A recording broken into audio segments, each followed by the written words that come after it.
Welcome to this tutorial video, which is dedicated to the historical alarm management in Creo. We start from a simple project where we have defined an alarm tag and we have added the alarm page where the current alarm view is displayed. Okay.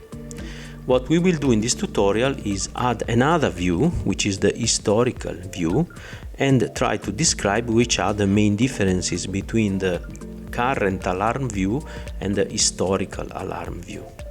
So in this project, basically we have defined a simple tag, alarm tag, which is mapped internally. Then we have defined a list of alarm, each of them mapped over a different bit number from 0 to 9. And we have defined an alarm page where we have put the alarm view control. Okay, this control is listed into a specific library which is named widget library. So now what we are going to do is add another page. So we go to the page list, add a new page. This new page will be named historical alarm.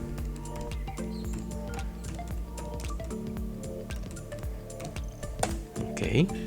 Then we go into the library, the widget library. We look for the historical alarm control, drag and drop it on the page.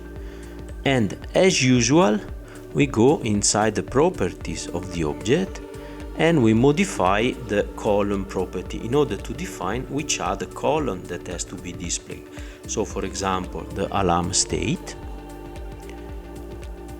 on time, so when the alarm is fired, act time, so when the alarm has been acknowledged, off time, so when the alarm is let's say resetted, okay, is not there anymore.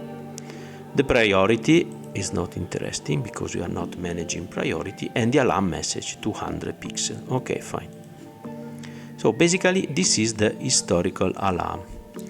Then we go into the alarm page. So this is the alarm view.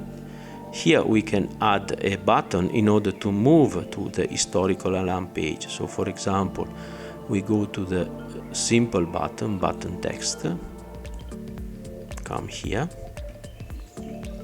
define the touch mode, which is button, define the string that will be displayed when the button is off, so next page. Define the string that will be displayed when the button is on, so next page, so the same string basically. The color is different, it's red, it's fine. And then we go to the event of the button, go to the off, so the release event of the button.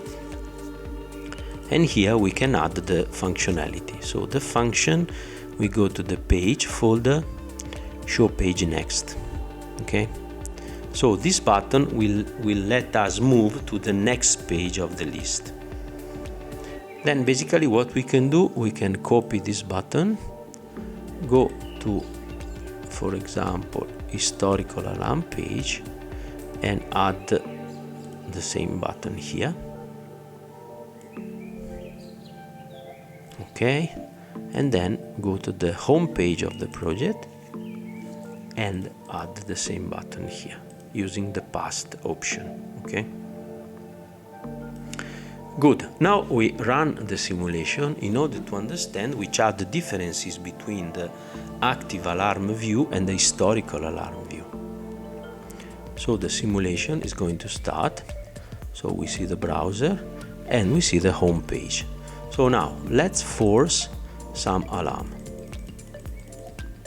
Okay, so we can see the alarm icon. We click on the alarm icon and go to the active alarm view.